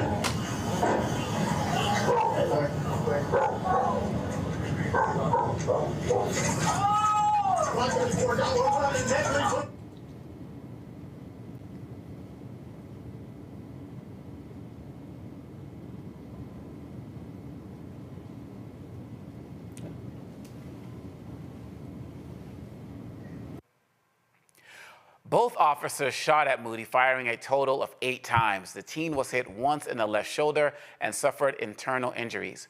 Moody was taken to a local hospital where he died. It has not been released why the officers wanted to talk to Moody. Officers say they shot the teen because he had a gun. As you saw, it's hard to see in the video, but they did reportedly find a weapon. And Scott, it's deja vu all over again. It seems like every day there's another story, and sadly, most of the stories that are happening don't even make it to the news. And today we are seeing, once again, the victims are younger and younger. And it also ties back to our story from the last segment as well, where thankfully that family survived. Yeah, both of those videos, both of those cases, in my opinion, violate a Supreme Court decision that is still good law called Tennessee v. Garner, that the police under color of law cannot shoot or use deadly force against a nonviolent fleeing felon. You say, well, in both cases, they found a gun. But in both of those cases, from the video, based on what I saw, you didn't see, at least it wasn't clear to me, that you didn't see them doing anything with these weapons. Now, in the first video with the kid from Miramar, if he brandished a weapon and pointed it at the police, then that's going to be a justified shooting. On the second one, that 16-year-old just started running. It wasn't clear whether the police were there to talk to him or not. If they were there to talk to him, the fact that he ran doesn't mean they can use deadly force. And then they used deadly force, and who knows, then they found a gun. Even if they found a gun, it's still an unlawful shooting, because if he wasn't using the gun to commit a crime or to threaten the police, the life of the police, then why are you even chasing him? What do you want to talk to him about? And why are you using deadly force because he's running? It's nonsensical. It boggles the mind as to these officers and their training and why they think if they've got a runner, they can use deadly force. And by the way, why didn't they just use a taser to stop him? I mean, it just makes no sense. And this is why I say the police, it's beyond that the police think we're criminals. They don't believe that we're human. Because if you believed I was a human being, right, and you believe in my human life, then you would give me every consideration whether I'm breaking the law or not, or you're using deadly force, which, by the way, is the definition for most police departments as to why you're using deadly force, to protect yourself or the life of others. In neither one of those cases, in my opinion, other than maybe the first one, nobody's life was in danger. It was just a chase. So very disappointing. But until white America and law enforcement sees black men and women as human beings, these shootings are going to continue to take place. And by the way, the police are aware of video. They have body cameras. They had citizens have Apple phones. They know they're being videotaped. They know they're violating department rules, and they still keep doing it. So it's in the training, or they're just ignorant and stupid, and they don't see us as human beings. Well, Rebecca, that kind of ties back to what we were talking about in the last segment. You specifically brought up the 3/5 of a man clause. And this mindset, we're seeing some people are saying, as Scott's saying, that the training is not working. But, Rebecca, some would argue they're doing exactly what they're trained to do. Yeah, let's go back and let's pull the thread in that 3/5. It's specifically, they're saying that we're not full human. But let's take it another step. They're saying that we're subhuman. That was the point of chattel slavery, is that we're subhuman. We're barely above beast. And we might be neck and neck with beasts. That's exactly how we are viewed in this country. I would even argue that the Dred Scott decision, even though most attorneys would tell you the 13th or 14th Amendment did away with that, I would argue that it did not. It dealt with the issue of standing, but one reason why Dred Scott didn't have standing is because he was a subhuman. So we got to be very clear with what we're fighting and what we're up against. I would say with the first case that you just highlighted in New York, I think for some of our non-white new immigrants to this country, it is a rude awakening for them to understand how white supremacy works in this country. The United States ships and exports out white supremacy around the world. But when you're inside this country and you're dealing with white supremacy firsthand, it shows up differently. Never in their wildest imagination, fleeing from Myanmar, would that family have ever thought that they were going to have a member of their family gunned and extrajudiciously killed by law enforcement in this country. I bet when they even heard stories of post-Trayvon or even George Floyd, that they may not really understood what they were viewing, what they were seeing, or even how to interpret it. So to be clear to our viewing audience and to our friends who are new to this country, be clear, if you are not white by American standards in this country, you are a target. Listen to your black friends, especially your black friends whose families have been here hundreds of years. It is not safe for us. It is not going to be safe for you. view. We're going to have to figure this thing out because it's beyond just police departments, but it's even baked into the American system. Racism and white supremacy is what is American as apple pie. Not the actual apple, but it's this white supremacy. And that is the final challenge that we're going to have to deal with. The reason why Roland has his book, White Fear, the reason why we're dealing with Project 2025 isn't because these Klan folks are anybody new or that these are new concepts. It's because generation after generation, we're still fighting that same fight from hundreds of years ago. And until we actually have resolution on this fight, we will constantly see these things that we're talking about right now. So, Scott, what do you see as some of the steps as it relates to the way forward? Because I remember when people were applauding, the rule that said, all cops have to wear body cams. That hasn't seemed to work. Some things get caught on body cams. Police officers still get off. Some officers forget to turn on their body cams. People talked about, we try to go against qualified immunity and have not been successful with that. What are some things that need to be happening going forward so we can start getting a deeper level of accountability with these officers? A couple things. One, who are we hiring to and giving them a gun and a badge? Who are we giving a gun and a badge to on the color of law with the American flag on their uniform, and they are using deadly force against Black and brown people? That's first thing. Two, are we giving them a psychological test to determine why they're a police officer and whether they have the mental capacity to use judgment and make split-second decisions? There are tests that determine whether you're more racist or not, or more likely to be racist or not, based on your view of Black people, brown people, poor people. Are we giving all of these police departments those same tests around the country? We're not. And by the way, we must have 7,500 police departments in the U.S. That's way too much. You could consolidate, you could reduce, and have a national testing standard that all police officers, state, county, local, or federal, have to be trained by, including the test that I just mentioned. And then lastly, we've got to put a fight in and fight at the local and state level against the police unions who have these effective lobbying shops who protect them at the state legislature level, whereby you cannot affect their pension or their compensation based on police misconduct. You need a national repository of bad cops who have lost their jobs, who can go to other departments in other counties and other states and get jobs. But then lastly, you've got to, if you are engaged in misconduct, police brutality, unlawful shootings of Black and brown men, or anyone, right? That ought to affect your pension. That ought to affect your ability to generate income as a police officer. It ought to affect your weekly pay or monthly pay. Until we make those changes nationwide, we're just talking about police reform.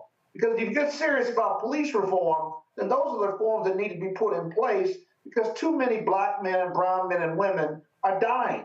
And so until we make those changes, the killing fields of urban America and even rural America are going to continue. I have no problem saying that to you. The killing fields will continue at the hands of police officers. And so, Rebecca, I got to pull out the political strategist in you and tie this to what we've been talking about earlier. My concern with going into 2024, I'm seeing so many police and police unions that are endorsing Trump. I've seen some meet him at his airplanes when he's getting off, and given what the Supreme Court is doing, my concern is that going into 2024, if Trump gets in, everything that Scott is saying needs to happen, there's not even a chance of that happening. As a matter of fact, these police officers might be more emboldened and feel even more deputized beyond their badge to do more of what we're seeing right now. So these cases that are already happening in way too many instances, it might just be the beginning if we don't get our act together for November. How do you see it? So I'm thinking about the Supreme Court's rulings in the last few weeks, where we learned that officials in their government capacity, they can receive tips for official things that they do in that capacity, right? And then I think about now learning that the president is above the law. The president is king now. And then hearing, one particular candidate talking about, he's going to get rid of, he's going to have full immunity for law enforcement, right? So we're hearing all these things, and I make it no secret at all who was on either side of the ticket aren't my number one, number two, number three, number four, number five. I can keep counting, but we only have so much time. Are my top picks for nominees of each party, right? But what I understand is going into November, the decision is about one government versus another government. I know in the current government, we see that this Justice Department is actually going through state by state, city by city, and they're providing accountability for law enforcement who are committing crimes.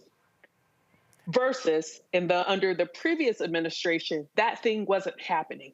So I think for any voter going into November, you have to compare and contrast that you're voting for a particular government. It doesn't matter. And I get for a lot of people, the top of the ticket is not what's engaging, but you're still voting for a government. So you have to choose which government, which worldview of that particular government is in the best interest of you, your family, and your community. That's what people are going to have to really figure out. So as a political strategist, one thing that I am encouraging people is talk about the choice between those two governments. Let's not get caught in dogs versus cats, but let's actually talk about what it means to be under this particular type of government. Is that a good thing for you, or is that a bad thing for you? And that's how I'm encouraging people to approach their voting this fall. You both provide really incredible solutions about what needs to go forward, and I really hope that people are paying attention to it, because it's just a matter of time before it hits someone in our community, and we've already known too many stories of loved ones that it has already hit. So this is very personal for all of us, and all of us watching the Black Star Network. So we're going to keep our eye on these stories as well, and the others that are unfortunately to come. Thank you for that. Roland Martin Unfiltered will be right back, right here on the Black Star Network. Coming soon to the Black Star Network. I still have my NFL contract in my house. Having a case. It's 4 of them for my 4-year contract. I got a $600,000 signing bonus. My base salary for that first year was $150,000. Matter of fact, $150,000. $150,000. That's what I made. $150,000. Now think about it. My signing bonus was a forgivable loan, supposedly. When I got traded to the Colts, they made me pay back my signing bonus to them. I had to give them their $600,000 back. Wow. Yeah, I was so pissed. Because, I try to be a man of my word. I'm like, you, I'll give you your money back.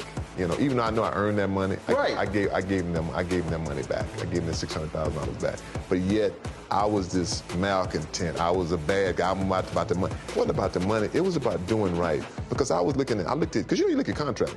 Look at John Elway. John Elway was making $1 million, $800,000. I was making $150,000. I was doing everything. And I'm like, but yet I was, I got so many letters, so I just play for free and all that kind of stuff. You don't forget that kind of stuff. Right. That stuff is hurtful.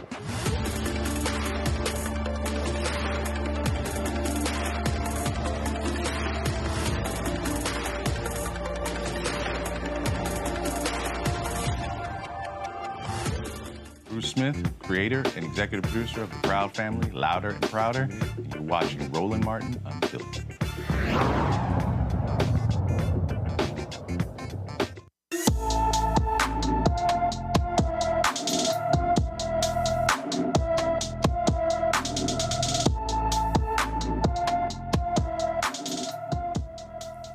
Tani Arlene has been missing from Newport News, Virginia since June 4th, 2024. The 13-year-old is 5 feet 2 inches, weighs 170 pounds, with black hair and brown eyes.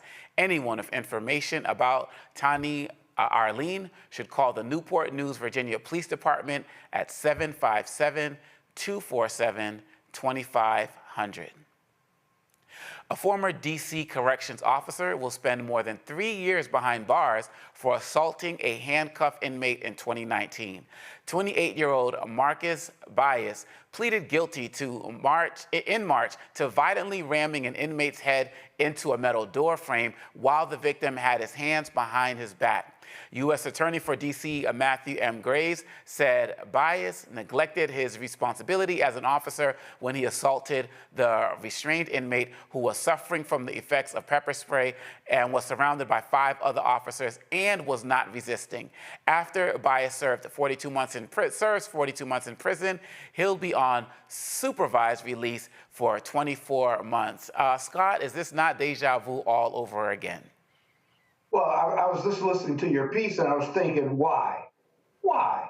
I mean, the pepper spray, he's handcuffed, there are 5 other correction officers there, and he assaults this guy. Why? What the defendant was having, what was he having, a bad day?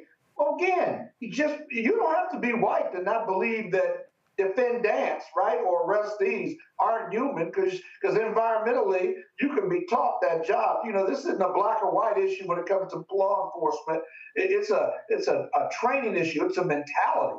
You know, I mean, black police officers have abused me like white police officers have abused me when I've been stopped. And I got lots of experience. I'm 62 years old. And I'm an attorney. So it doesn't have to be white police officers, and I'm presuming this corrections officer is black, but it doesn't matter, black or white. Why? They gonna give him 5 years of his life because he decided to assault a prisoner who'd been pepper sprayed. It just makes no sense. It gets back to the mentality of law enforcement and correction officers. Who are we hiring? What are we training them? Right? And what is their value system as a human being? Who's taught them generational racism? Who's taught them to be that offensive and abusive to another human being? Whether he's broken the law, whether he's a prisoner or not. This is the humanity. It's a human condition issue. And I just think you got to hire better, and you got to attack those bad actors as well as their supervisors where it affects them most, and that's the pocketbook and their pension. Until you do that, you're going to continue to see bad actors because they read the newspapers, they watch TV, they have lessons upon lessons upon lessons of police officers being prosecuted or caught or abusing black and brown people, and they keep doing it. And they keep doing it all around the country, too. It's dumb. It's stupid, actually. But anyway, those are my comments. And I'm tired of covering this, too, by the way. We cover this. Think about it. I've been doing Roland Martin for 7 or 8 years. Every week, every 2 weeks or so, we have a story to report on this. Think about that. We have a story to report. That's a lot of killing and abuse. And we always have a story. We always can report on this. Roland could do his show and just report on this. Just report on this. It makes no sense whatsoever. I call it the killing fields of America at the hands of the police. No, you're absolutely right. All right, you can go now. No, I think it's so. I think it's so important, you know, that as we balance it out, you're right. We could have 2 hours straight and continue to read these stories, but it's important to balance it out as we do here with these stories of hope, the fitness segments, everything, to let people know that it's all not gloom and doom. But when that gloom and doom is real, it's real, and it's really hurting and affecting our families. Rebecca, this also ties into our other segment. You were talking about the family from Myanmar and what happens when you come to the United States and realize that you don't really have the protections that you thought you may have. Rebecca, this isn't Louisiana. This isn't Lafayette County. This was right here where you and I reside, in the DMV, blue towns, right? People think that, what should people know who feel like they're in their comfort zones wherever they are because they're not in a red state or they don't have to deal with this particular governor? Can you enlighten them on that thought? Absolutely. I'm going to answer your question. And I saw a couple comments in the chat I also want to respond to. Someone's asking, am I a lawyer? Absolutely. I'm not your lawyer. I'm not representing you here tonight, but I am a licensed attorney. So here's the thing. You know, I hear Scott talk about training. You can't train this away. The system is working exactly in how it was designed. Prior to 1865, we had the Pinkertons. They were detectives. So when there was crime that was happening, you would either hire a Pinkerton or maybe there was a sheriff as you went into more of the western states to help solve the crime. But guess what happened after 1865? All of a sudden, you had these new things called police and police departments. Guess what they were tasked with doing? Keeping those newly free Black folks in line, right? So let's be honest. Law enforcement was designed to keep the Black folks who were formerly enslaved now in line. So the other thing that we saw rapidly post 1865 is that it was illegal not to have a job. It was illegal to be standing around and being homeless. It was I think it was called vagabond laws. So basically, if you were just released from slavery, you're newly free, you don't have a job, you don't have a house, you are wandering around the countryside because you're actually trying to find your family that was split up decades over decades, which is also why Black people have family reunions. It goes back to our lived experience through American slavery, right? And so it's not by coincidence that now you have law enforcement agencies that are largely, I know we're talking about Black and brown here, but are largely attacking Black folks because police departments were derived, its genesis was very anti-Black. So what we're seeing today is what it was designed to do. So I do not view our law enforcement system as being broken. I view it as being very effective and efficient at what it was designed to do. And so even seeing this particular instance in DC is quote unquote liberal. Sure, it's blue. And so it doesn't matter if you are in a state run by dogs or you're in a state run by cats. We still have these same systems. And so something else I saw in the chat was, how do we protect our personal peace? I'm going to shout out Omakongo here. He and his wife have a wellness center, Bikram Yoga Works, where they do a lot of holistic and wellness work.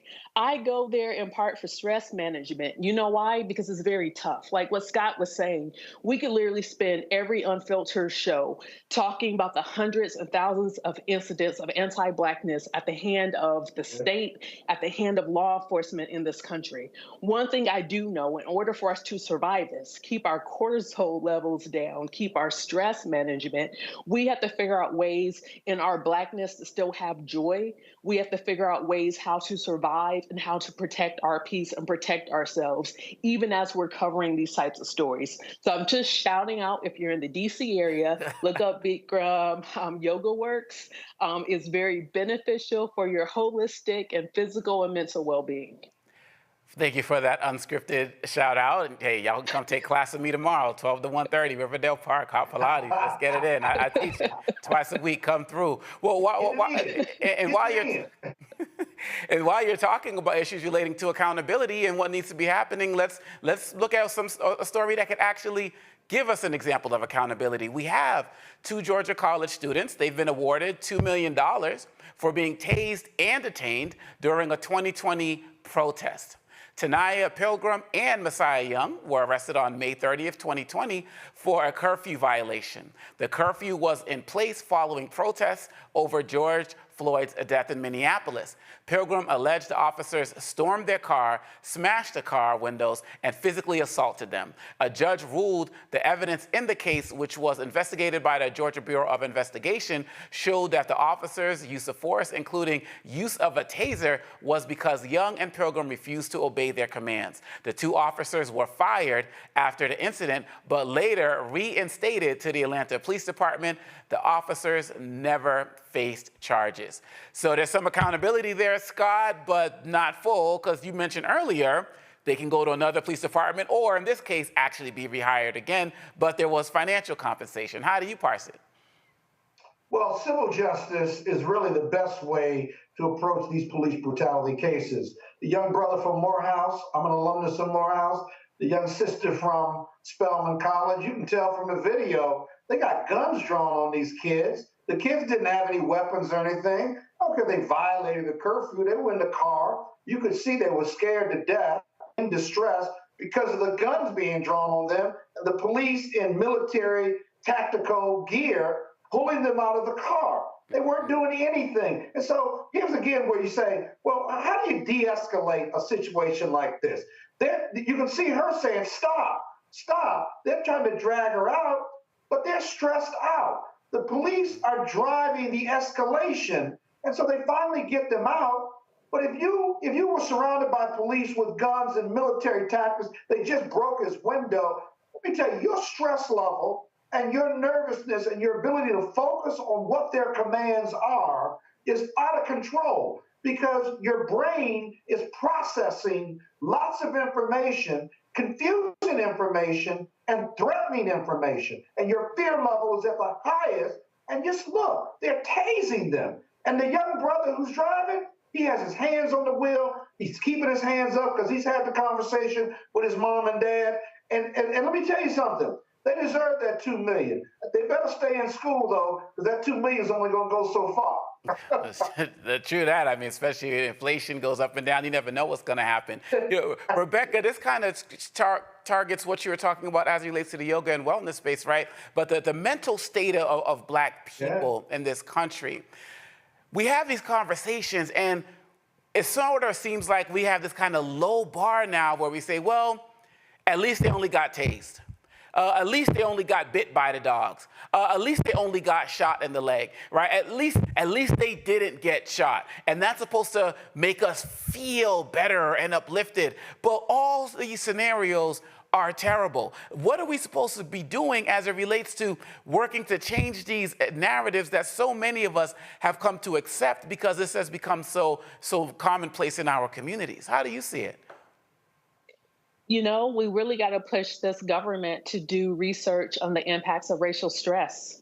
One of the terms that we heard of is called weathering. Weathering means even though we all look young, Black don't crack, great. We drink water, moisturize, use shea butter, but our insides are weathering, meaning our insides are aging faster than what our biological age is. And that's due to racial stress. So when so many Black folks have high blood pressure, it's not always because of diet, but it's also because of stress, of always being in that trauma, in that fight or flight mode, which means that our parasympathetic systems aren't activated, but we're actually, we're thinking we're constantly under duress because we are under duress. So we need to push this government and actually doing more research on it.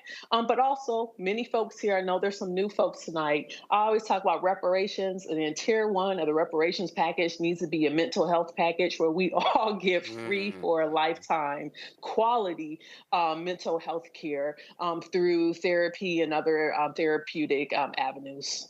Like we got to take care of ourselves because regardless of even what happens November 2024, the hoods have come off. We know what we're up against. And so we're going to have to dig in. That's stress. Go ahead. That's stress at every level too, by the way. I don't care what your economic income is.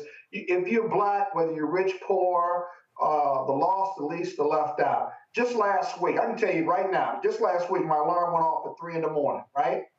I specifically, right? The police came to my door. I specifically, this is too much information, but went to the door purposefully with just a T-shirt and some shorts on, right? With my ID, because it was 3 in the morning, right? And I didn't want any mistakes. Yes. I didn't want any misunderstandings. Right? I had no jewelry on, and I went to the door just like this. Just like this with my license, right? And the police knocked on the door. I opened the door, said, "Good evening, officers." My alarm went off. Here's my ID. I can answer any questions you want. If you want to look around, you can. Thank God they knew me or recognized me and said, "Mr. Bolden, we're just checking on you." And they gave me my ID back. And then I went back upstairs, put on my pajamas, right? And went back to bed. But that 15 minutes for me as an African-American man was stress at a high level that people that don't look like me will never experience. Because when they engage with the police, they don't have stress levels per se. They're officer friendly, right? They don't have to go through taking their baseball cap up, keeping their hands on it. They get out of the car and walk back to the police and say, "Why are you stopping me," right? If I did that, oh my goodness gracious, man, I may not be here talking to you right now. And so wherever you are in your life, whatever station, If you're Black and you're engaging with Black or white or brown police officers, right?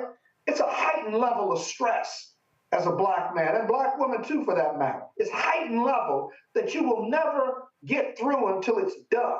When they get behind me in my nice car, I start making left, right, long way home. My former wife said, what are you doing? I said, I don't want the police behind me. I think they're following me, and I'm going in and I'm taking the long way home because I don't want no mistakes, man. I don't want them to end my life early. I got too much work to do. I got a family, and I got too much work to do with our people in our community. It's that important for us as Black people. It's that important. No, absolutely. And Bill for y'all is basically saying no one's coming to save us. We got to save ourselves because if we don't, we've already lost before we even continue to try to finish this game. And it's not even a game. It's very serious. And so I appreciate both of you all sharing those stories and giving real tips about what we need to do personally as well as in our community in order to really put ourselves in a position to overcome this. I really do appreciate that, and I know the audience does as well. You're watching Roland Martin Unfiltered on the Black Star Network. We'll be right back. Fanbase is pioneering a new era of social media for the creator economy. This next generation social media app with over 600,000 users is raising $17 million, and now is your chance to invest. For details on how to invest, visit startengine.com/fanbase or scan the QR code. Another way we're giving you the freedom to be you without limits. Hey, what's up? It's Sammy Roman. Hey, it's John Murray, the executive producer of the new Sherry Shepherd Talk Show. It's me, Sherry Shepherd, and you know what you're watching, Roland Martin Unfiltered.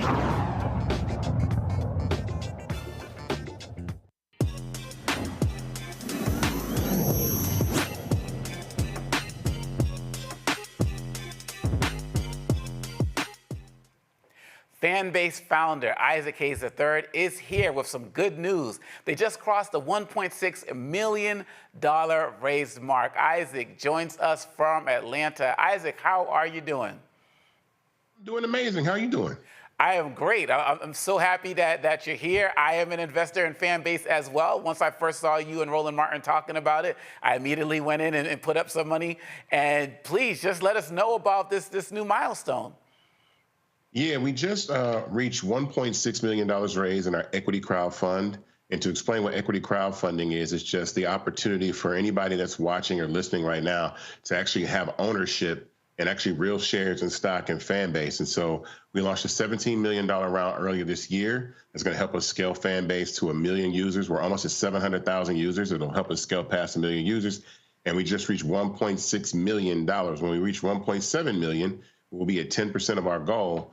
And so I'm always, excited to be able to come on here and talk about the success that we're having with raising capital for the platform, but a lot of other things that we have going on in Fanbase. But I encourage everybody to actually go to fanbase.app/invest, and you'll be able to invest in Fanbase today. The minimum to invest is $399. So if you see that icon right there and you click it, you can put in the amount that you want to invest. The minimum amount is $399, and you can actually have shares in Fanbase and own equity in this startup today. So it's really important to be able to do that. And I'm so excited to be able to talk about that. And so could you talk also about why you went this route? Because in so many instances, people have these startups, they got great plans, then they get a big board member or a sponsor or something like that, and things don't necessarily go the way they expected. Why did you go this route by building it from the grassroots up like this? If you wanted me to be honest, I would say racism. And you want honesty. Yeah. And what I mean by that is racism. What I mean by racism is that Black founders don't get, funded. We don't get funded. In 2023, less than 1% of all the dollars that went to everybody that raised capital from venture capital funds went to Black founders. Less than half of 1%. So there's a bias there. So the ability for us to fund our own businesses through equity crowdfunding is something that is incredible. It was actually a law that was put into effect by Barack Obama and Joe Biden, the Jobs Act. And so it took away this rule that only allowed rich people to invest in early stage companies. And now anybody can invest in early stage companies. And so I had to go that route because it was the only option available for me, because VCs don't want to see a Black man build a tech startup that rivals Instagram and Facebook and not them really be able to get a huge chunk of the company. And I'm offering the ability for anybody that's watching and listening right now to actually have equity in Fanbase. Now, before I go to the panel, I know we're not here to talk politics like that, but many of us didn't even know that the process you're using was brought in, by the Biden administration. So you educated us there as well. Thank you for that. Rebecca, do you have any questions? See you tonight. So it's going to be a long weekend. I am committing to transferring or to migrate all of my existing social media to Fanbase. So can you walk me through how do I do that? Yeah, well, first of all, I'd like to say that we've actually filed a patent on content migration. So that means that if you have a TikTok account or an Instagram account, inside of Fanbase itself, you can go inside the settings of the app, tap you want to import your content from either Instagram or TikTok.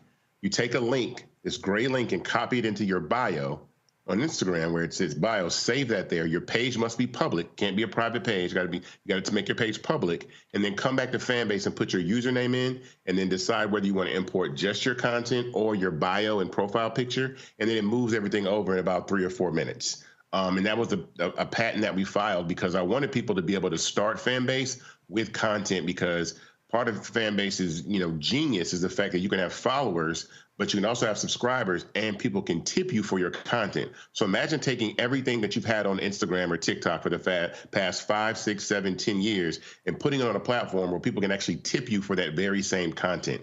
That is why I want to be able to do, because I think tipping for content, being able to monetize your content is something that is definitely going to be part of the future. So I wanted to be able to put people in the position to monetize immediately. And bro, it works because, Isaac, I went in on Fanbase and I was like, I'm kind of behind on getting some of my content in, but I did that import thing and I'm not the most tech savvy guy. But when I went in, it was all there. I was like, oh, shoot, the import, it's for any of y'all out there who ain't tech savvy like myself, it's such an easy process. Isaac is not lying to you. I did that as well. And it was like a whole new world. Scott, your question. Just real quick, I just love when Fanbase is on, and I love when my man is on. He's doing revolutionary things. The graphic that was put up said it was $6.65 per share. If the minimum investment is $3.99, what does the individual investors get? About 50 shares, or is it more or less than that? Yeah, actually 60 shares of stock in Fanbase. You want to be getting 60 shares of stock in Fanbase. And what's important about that too also is that Fanbase's valuation has grown 4 times. We were a $20 million valuation when we first started in 2020. We went to 50 million, 85 million, and now we're raising at $160 million valuation. Why that is important is the value of Fanbase will continue to increase year after year. This is something that I'm taking to the long term, the long haul. I see Fanbase as potentially and eventually $100 billion company. So I see people being able to I want people to be able to have a return of 5,000x, 2,500x, 1,000x return. And so, you don't often get that opportunity with tech startups, but here's the amazing and honestly, genius part about this. You yourself as the investor have the ability to increase the value of Fanbase by using the platform that you're invested in. And on top of that, we have many, many, many, many users on Fanbase that were investors that have actually made the money that they've invested by using Fanbase and have people tip their content, subscribers, and made the money back that they actually spent to invest in Fanbase. So they're actually invested in the startup for free at this point when they put $300, $400 in the platform, and they've actually made $400 using Fanbase. So now you have equity in a company for free. Yep, without a doubt. And I think your marketing concept, the fact that you're on the Blockstar Network regularly, marketing this concept, and I know you're probably doing other things, but marketing is so important to being an entrepreneur. Would you agree with that? Yeah, and actually with this raise, it's actually a lot different from the other raises that I've done. I raised $10 million in the Reg CF level, so I'm the first Black man to ever raise $10 million in Reg CF crowdfunding. We maxed that out. Like I've broken records there. Right. When you go to the Reg A level of equity crowdfunding, you can raise up to $75 million in a calendar year. We chose $17 million because it gives us the ability to actually raise more money, but there are some restrictions. I can't do programs unless there's a clickable link. to the raise. So right now, even when we're watching this program, if you're watching it on YouTube, the link to invest in Fanbase is in the description in YouTube right now. You can actually click the link to invest in Fanbase right now in the YouTube description or wherever you are. So I'm limited from just getting on like live television, which I could have done before, live radio before. So I got to do podcasts. I have a new episode of Jamal Bryant's podcast dropping on Thursday, actually. Yeah, tomorrow. I think it actually drops tomorrow. And then, other podcasts that I'm doing, and I'm speaking at the podcast summit tomorrow with David Shands. And so I'm excited to be able to, have these opportunities to actually reach people, but it's a lot harder. So we have to be strategic about the way that we market. So platforms like Black Star Network and Roland Martin provide an enormous opportunity and an outlet for me to be able to reach investors that I can't normally reach, or I was able to reach when I was raising in the Reg CF level. So I appreciate being able to come on here and tell people to go invest. Sure. And again, you can fanbase.app/invest. One more time, fanbase.app/invest. If you want to invest in Fanbase, you can do it right now. We're at $1.6 million. I want to get to 1.7 over the weekend. And then we're going to go to 2.55 million all the way to 17 million and close this round.